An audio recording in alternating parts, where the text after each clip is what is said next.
Matt. Hello. You've just given us a lovely presentation about the phenomenon of the social media world, and you talked a lot about small firms and how they're struggling to compete for business, and how social media is a key tool for them. Tell me, do you think the tide is changing in terms of the number of small firms that are beginning to adopt social media and using it to compete for business and open up their business to new and existing customers?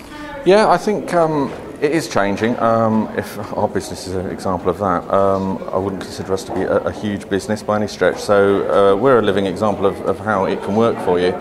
I would probably say that it's still not being used as much as that could be, but that's as much to do with the time commitments. The cost commitments are obviously negligible, and so very attractive to small businesses. I think the time commitments, though, if you've got a lack of manpower, are difficult. But also the big one is really getting to grips with what it is that you should be saying to a community when you develop it. What value are you adding?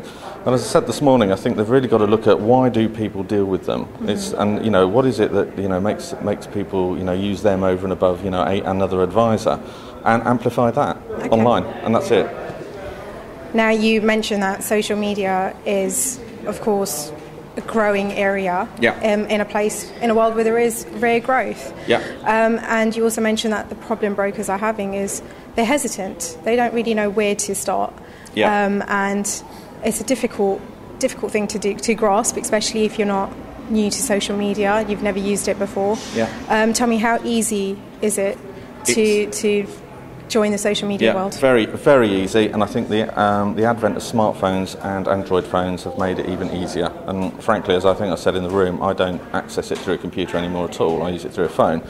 And these phones are very intuitive. So if you're going to use things like Facebook, Twitter, LinkedIn, as a principal three to start with anyway, then all of them have apps that you can just download and get started.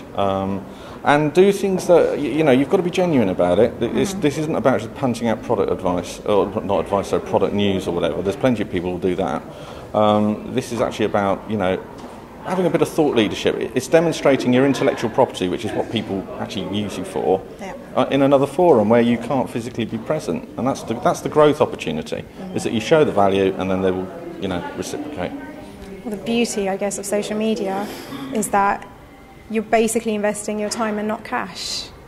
Yeah, absolutely. It's at present it's a very cheap way of getting some brand presence out there. But you do have to invest some thought, and you do have to invest a fair amount of time. I mean, not a huge amount, but it's a learning curve, and it remains one. I mean, nobody would really, I think, be putting their hand up and saying, oh yeah, well, we know everything there is to know about it.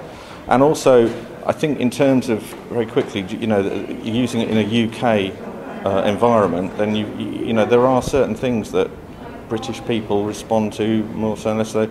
So just adopting an American model or American content model isn't going to necessarily work. And I think it's those sort of things need a little bit of time and learning and effort.